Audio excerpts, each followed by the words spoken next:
Hello, this is Kip Austin Hinton. I'm going to talk with you about morphology. So morphology is one of the major divisions of linguistics. You see here all of them by name and here with their descriptions. Morphology being the study of the forms of and creation of words. So to begin with a couple of questions. First, what is a compound noun and what is a complex noun? You would have learned about these at some point, though you might not recognize the names used here. So a compound noun combines two existing root words, such as sun plus block, which creates the new word sunblock. And a complex noun combines a root with prefixes or suffixes or both. An example, unknowingly, unknowingly, or diputar, alo, diputado. Can a noun be compound and complex? Yes, it can. Ferro más carro más il, ferrocarril, or railroaded, railroaded. Railroaded being a word that is used when someone is forced out of a job or forced away from something. So it's a metaphorical use of the word railroad in English. So a few words as examples to think about. Overwhelmed. Could this be complex or compound or both? Almost. Would this be simple or complex or compound? So we're thinking about what are the parts of the word that are being combined here. Another. Simple, complex, or compound. When a compound word combines two parts of speech, how can we tell which part of speech the new word will be? In this example, the word an, which is a form of the word a, the article a, used when you have a word that starts with a verb following it.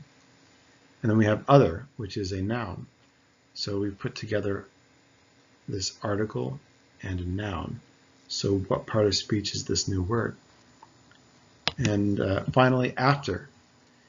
English has a shorter word with the same root, aft. And the word after was originally created by adding the comparative er suffix, just like the adjectives sooner, later, older, shorter, etc. So today, it turns out that the word after is classified as simple. Why is that, if English has this shorter root word? And could after still be used as an adjective? Can it be used as a function word? What exactly is happening with this word and how does it come to be what it is?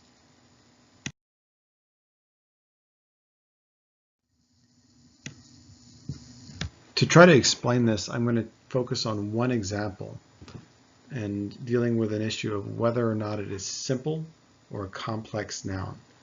This example is evening. So evening was originally a complex noun and now it is a simple one.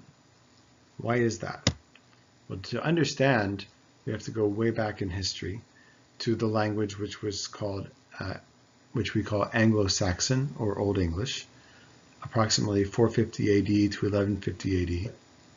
So the words we're thinking about here are the word effen, which was a noun. It meant night, especially the night before an important day, such as a holiday, and the suffix which was the gerund suffix, similar to the ing of English today, or the ando or yendo used in Spanish. So this gerund suffix would create the noun form of an act or action. And then the combined word, which existed in Anglo-Saxon, was eifnung, which was the action of ending the day as the day is becoming night.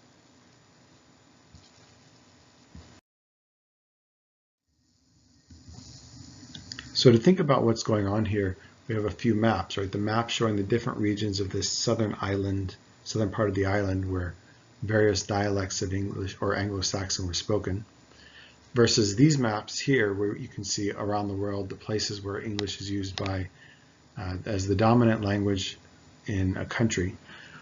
or where it is spoken by a large portion of the people. And this brings us to what is now called modern English, 1550 to the present day. Thinking of the vocabulary in modern English, we have the word even, which means or meant night, especially the night before an important day such as a holiday. But dictionaries today define this word as archaic, meaning it is no longer in common usage. It is a word, it is just simply not in common usage. And this word came directly from the Old English or Anglo-Saxon word ethen. English also has a word eve. Eve is a noun also meaning night, especially the night before an important day such as a holiday. This is simply a shortened form of the word even. So we took the word even and we cut it down a little bit shorter. Also in English today we have the ing as a noun suffix, as a gerund, right? Which this was a direct derivative of the ung suffix, and it began really as just a different spelling of it. And then we also in today's English we have the word evening, which referred to a process of becoming eve, or the evening, the ending of the day and the beginning of the night, right? So in the common English phrase, good evening, this is what we're talking about. But then as English continued its spread, and it was spoken by more and more people outside of England, it turned out that while English was growing, the noun even was not. In fact, the noun even fell out of usage. Instead, the shortened noun eve became popular. And eventually, even the people in England, where English was invented, stopped using the noun even, to the point that today it is archaic everywhere and nobody uses this noun even.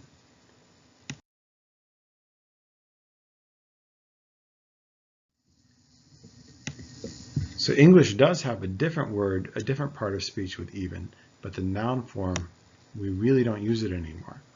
So in order to figure out what's going on here, we should look at the morphemes and how they fit together. So eifen plus ung as eifnung, yes, this is a complex noun which was used in Anglo-Saxon.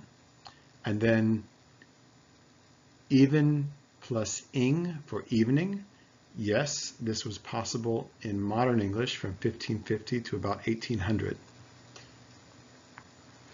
And then what about our word of today, the eve plus ing to be eving? Well, this is not possible. Even though we now use the word eve, we cannot add this ing ending to it. It's just, nobody does it, so no one understands if we do it. So today, the noun even is archaic, and that means that evening is no longer learned or interpreted as a complex noun. Morphologically, the root even doesn't work anymore. Or we could say it's not really a root anymore. It used to be a root, today it is not. This is an example of how, as languages evolve, they can forget the origin of their words. And once the language forgets where a word came from, then the word no longer has the features of this compound or complex form. So some questions. When you were young, did you notice a similarity between the words eve and evening? And were you curious about it? Or maybe you just didn't notice. And if you had known the origin when you were a child, would that have made these words easier to learn or harder to learn? And why? So these are complicated questions, right? The truth is that there are a lot of things that we can know about the background of language that can make it easier for us to understand it. But there's a trade-off, right? At a certain point, the knowledge could become distracting. So this is an interesting thing to think about, like from your own perspective, how you experience language, how you learned language.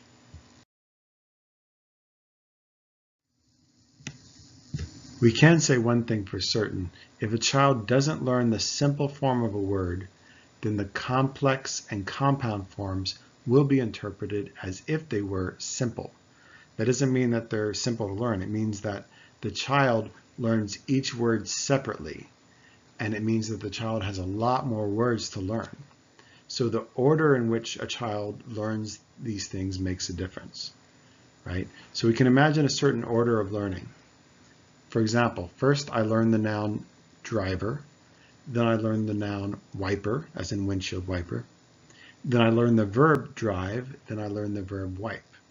So through this process, I have learned 4 distinct vocabulary items. And I might notice and assume a rule. I might assume that nouns become verbs by removing the last R. But this isn't really a reliable rule. We would say it's not an accurate rule because it doesn't really show the morphology of English. There are lots of nouns that end in R that cannot become verbs by removing that letter. In other words, this is not a good rule because it's not based on the actual suffix or the actual way that the words were originally created.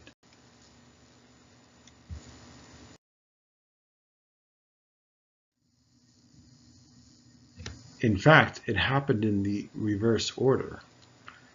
So what if I learned it in this order instead? First I learned the verb drive, then I learned the verb wipe, and then I learned the suffix er, meaning a person or thing that does a verb. Now in this case, I would only have 3 distinct things to learn, and I have learned a rule that can change words in the correct direction. That is, these are verbs that become nouns. You add the suffix and it becomes a noun. I can use that rule and apply it to many other cases and figure out many additional words on my own without someone helping me. For compound words, this process is even simpler. If you learn 2 parts of a compound word first, then you will be able to figure out the meaning of the combined word, such as whiteboard, lavaplatos.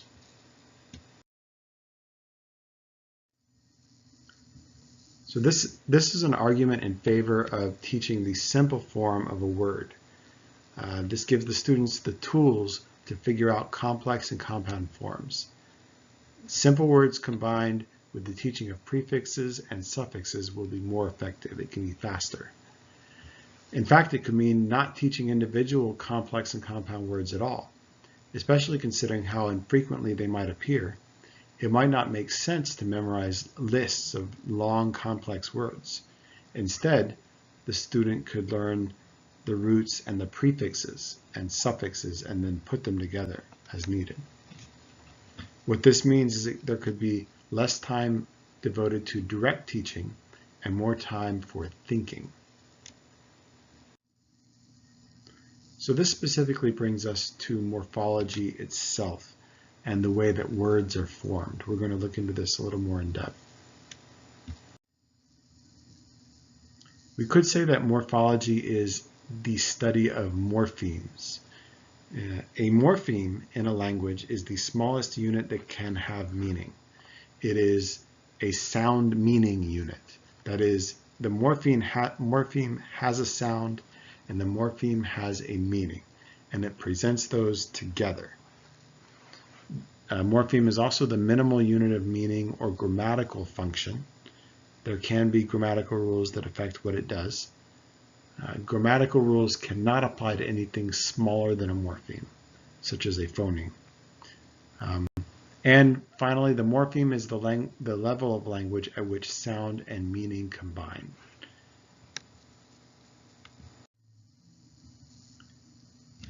Lexical morphemes are content words. These are nouns, verbs, adjectives, and adverbs. They can usually be a word on their own. This is one type of free morpheme. In addition to the lexical morpheme, we have a functional morpheme. These include prepositions, conjugations, articles, pronouns. These are considered closed because the language, that is a language such as English or a language such as Spanish, the language rarely adds new words to these groups. And we just use the ones that already exist. We're not inventing new prepositions. These are also free morphemes because they can be words on their own. And we have bound morphemes. Bound morphemes are derivational, that is, to change the word meaning, such as from verb to adjective or un, to create opposite meaning. Bound morphemes can also be inflectional, such as for conjugation or to make a noun plural. And this works differently in different languages, but within English and Spanish, the formation of these morphemes as derivational and inflectional functions more or less in the same way because of all of the things that our languages have in common. And then we have morphology itself, which morphology is to say the study of morphemes and word formation, just as phonology is the study of phonemes and sound formation, and we'll talk about phonology later. So when we're forming words understood within morphology, some morphemes can function as a stem or a root or a base. This is the morpheme that other morphemes can be added to.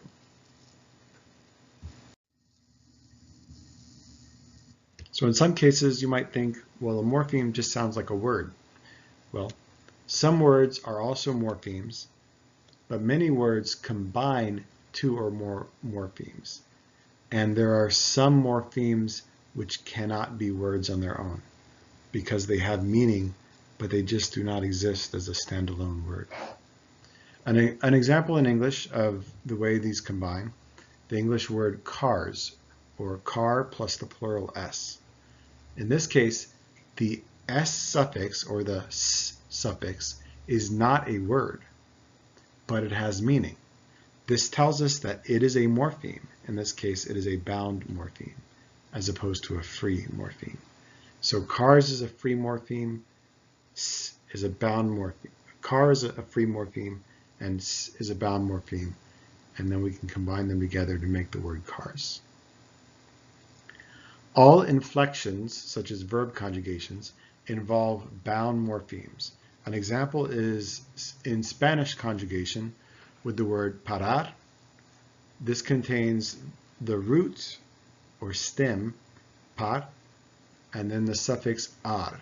The ar being a suffix that means that the word is a verb.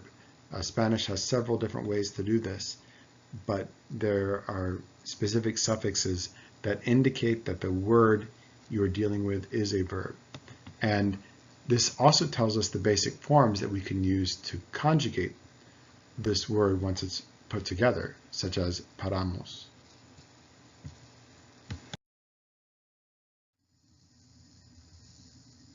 So we also want you to think about words that at first glance might appear to fit a certain pattern, but maybe it turns out they do not.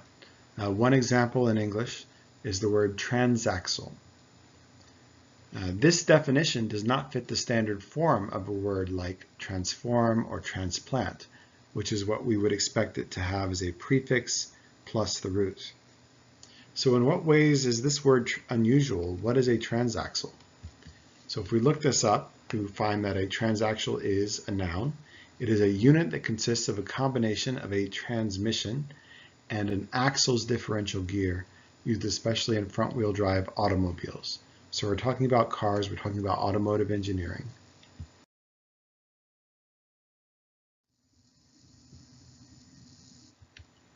So the axle part of it adjusts the angle of the power and the speed of spinning, and the transmission changes gears and transmits power from the engine to the wheels.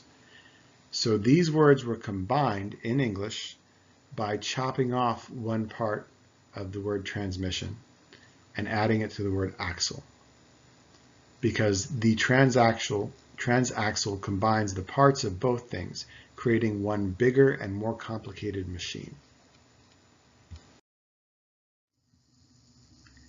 And since transaxle is actually a combination of two independent nouns, as if they were simple nouns, trans looks like a prefix, but it isn't, at least not in this case. So this is not a complex noun. In general usage, this is called a portmanteau word. That is, two words merged into one by deleting part of one or part of both words, and then by overlapping their letters, Some linguists also call this a blend word.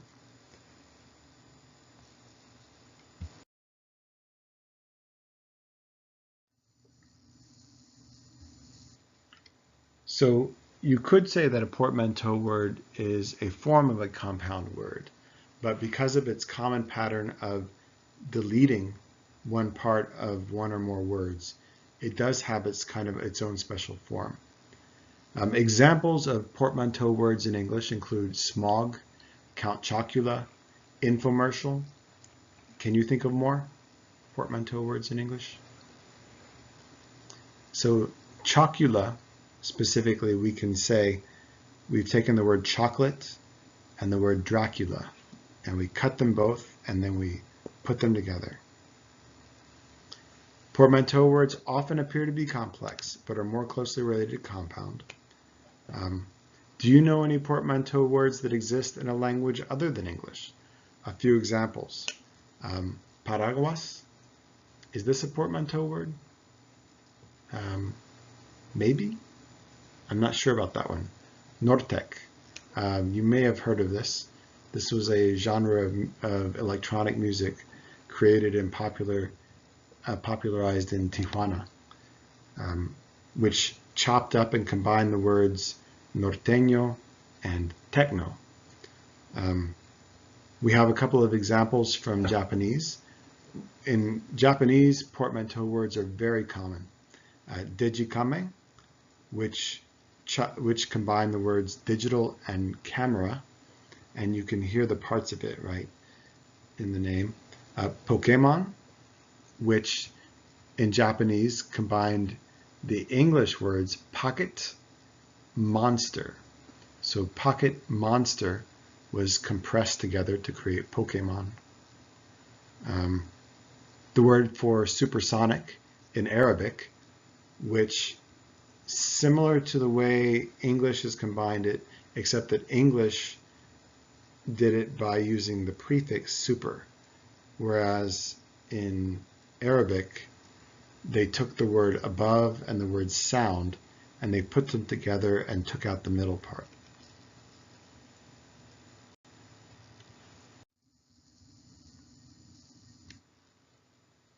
So this is a couple of questions just to think more broadly about this. Where do you think the word portmanteau came from?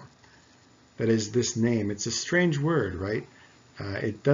Portmanteau does not look like a normal English word.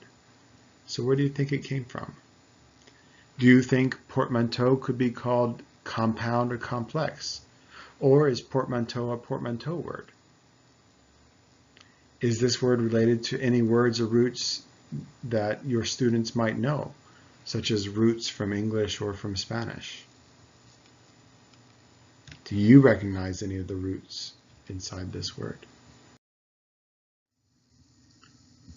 So in England during the 1800s, portmanteau just meant suitcase. It was a commonly used word for suitcase, which had been borrowed from French, where portemanteau currently means coat rack, but it previously meant suitcase. Literally, portemanteau is a way of saying carry coat. So how does this relate to Spanish? Can you recognize any parts of these words that match up with words in Spanish? And is this something that a Spanish speaker could understand something about, right, when they approach this English word which came from French? Spanish and French being closely related languages, of course. Lewis Carroll invented the concept of portmanteau words in his book, Through the Looking Glass. In Through the Looking Glass, Humpty says to Alice, well, slithy means lithe and slimy. Lithe is the same as active. You see, it's like a portmanteau. There are two meanings packed up into one word. Or to explain it in a different way, Lewis Carroll, he just wrote a sentence in his fictional book and called something a portmanteau. And from there, it became popular. People liked it. And today, we still have it.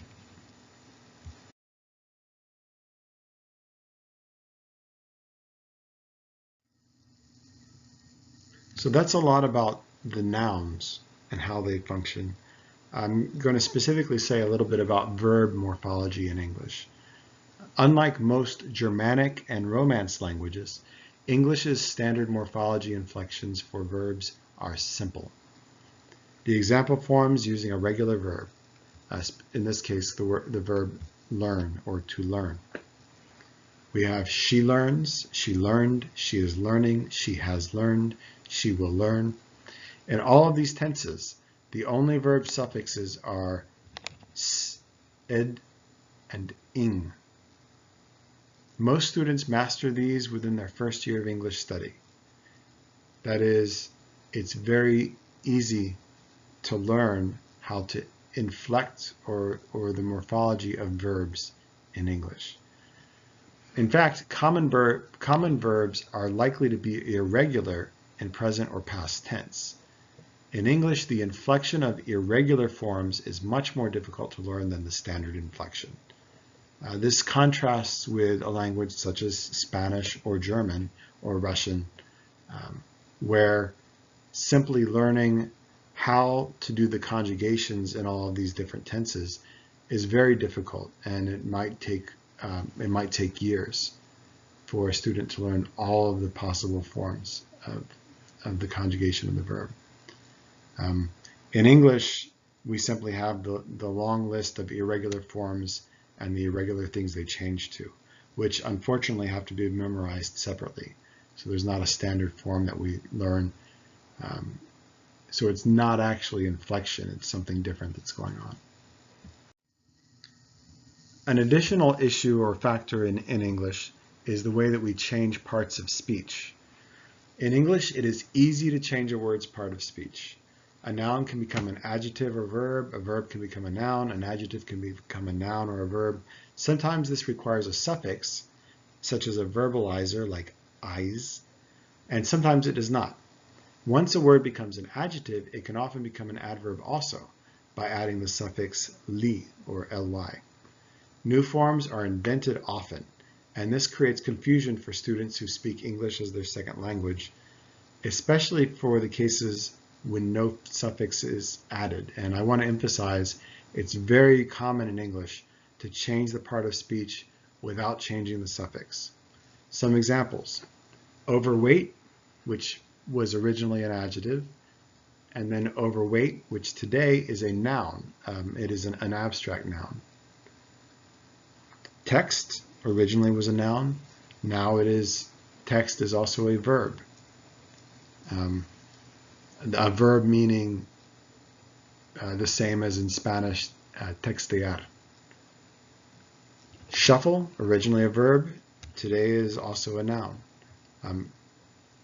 Has been for a long time. This is the word shuffle to refer to the mixing together of playing cards. Zumba, originally a noun, and it has since become an adjective and a verb. So in all of these cases, we don't get a suffix to help us understand what has happened. All we have is the context, so we have to read the context of the sentence and try to decipher what part of speech is this. And sometimes there is a suffix, but that suffix might be unclear, such as in the adjective sickly, which has now become a noun, but it's still sickly. And it has the ly, which we might think has something to do with being an adverb, but in this case it's not. So what does all of this mean for teaching? Well, as students deal with more advanced material in a field of study, morphology becomes more important. This is true in advanced sciences, mathematics, social sciences, literature, and art. At the highest levels, a large portion of vocabulary contains multiple morphemes through several means. One, adding prefixes such as anti, pre, indo, cyto, adding suffixes such as al, edge, yum, ate, or combining two words in a compound word such as downregulate. Explicit recognition of the parts of a word helps the student decode new words, which are also very common during advanced study. That is, you're always going to run into new words that you've never seen when you're learning material in advanced coursework. Students who can analyze morphology are better prepared for this advanced coursework.